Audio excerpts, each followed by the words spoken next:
Banjir juga banjir dengan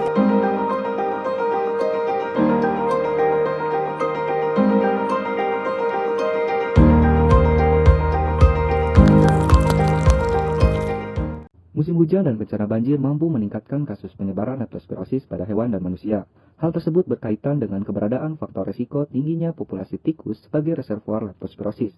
Pada tahun 2019, tercatat 920 kasus leptospirosis di Indonesia dengan 122 kematian. Berdasarkan Permenkes RI nomor 1501 tahun 2010, leptospirosis termasuk penyakit menular tertentu yang dapat menimbulkan wabah. Penyakit ini juga disebut whale disease, Canicola fever, hemorrhagic jaundice, mud fever, atau Swinehurst disease. Penyakit ini disebabkan oleh bakteri Leptospira yang merupakan genus bakteri dari ordo Spiroseta, famili Trepanometaceae, bentuk spiral dengan pilina yang rapat dan ujungnya berbentuk seperti kait, sehingga bakteri sangat aktif bergerak berputar, maju mundur maupun melengkung. Memiliki ukuran lebar 0,1 mm dengan panjang 0,6 sampai 20 mm. Penyakit leptospirosis ini dapat menular ke manusia melalui genangan air, sungai, danau, selokan saluran air, dan lumpur yang tercemar urin tikus yang umumnya terjadi saat banjir. Wabah leptospirosis dapat juga terjadi pada musim kemarau karena sumber air yang sama dipakai oleh manusia dan hewan. Sedangkan untuk penularan secara langsung dapat terjadi pada seseorang yang sering berkontak langsung dengan hewan, seperti peternak dan dokter hewan.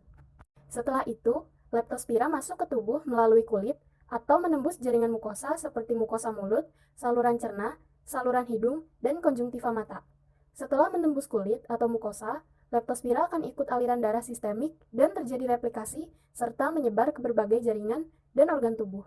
Kemudian, terjadi respon imun baik seluler maupun humoral untuk membentuk antibodi spesifik yang bertujuan untuk membunuh leptospira.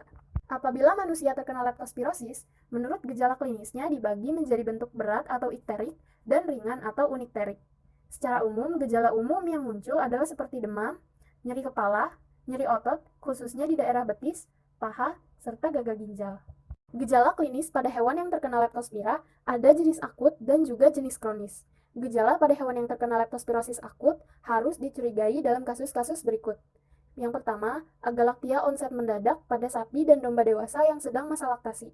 Kemudian, ikterus dan hemoglobinuria, terutama pada hewan muda, seperti meningitis dan gagal ginjal akut atau ikterus pada anjing. Leptospirosis kronis harus dipertimbangkan dalam kasus-kasus berikut: aborsi, lahir mati, kelahiran anak yang lemah atau mungkin prematur, infertilitas, gagal ginjal kronis, atau hepatitis aktif kronis pada anjing, dan kasus oftalmia periodik pada kuda. Tindakan pencegahan, pengendalian, dan pemberantasan yang dapat dilakukan pada penyakit leptospirosis diantaranya adalah sesuai dengan peraturan perundangan yang berlaku, yakni Undang-Undang Nomor 36 Tahun 2019 tentang Kesehatan, agar pemerintah daerah, serta masyarakat bertanggung jawab melakukan upaya pencegahan, pengendalian, dan pemberantasan penyakit menular serta akibat yang ditimbulkannya. Pemerintah akan memberikan fasilitas dan bantuan di dalam pengendalian penyakit leptospirosis. Keberhasilan pengendalian penyakit leptospirosis sangat tergantung dari kerjasama pemerintah daerah, kabupaten, atau kota, termasuk DPRD dengan fasilitas dari pemerintah pusat. Menurut Rusmini, melalui penelitiannya yang dilaksanakan di tahun 2019, umumnya pencegahan leptospirosis yang dapat dilakukan tersusun atas 16 komponen.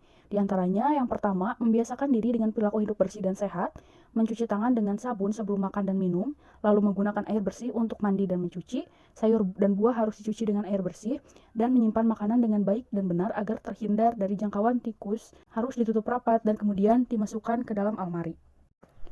Selanjutnya, menggunakan alas kaki, terutama saat beraktivitas di luar rumah, menghindari kontak dengan air selokan maupun air genangan, baik di lingkungan rumah maupun di tempat kerja, menghindari kontak dengan air luapan banjir, serta mandi dan mencuci tangan, kaki, serta bagian tubuh dengan sabun setelah bekerja, terutama di tempat-tempat yang berhubungan erat dengan terjadinya pembiakan atau penyebaran dari kasus leptospirosis ini.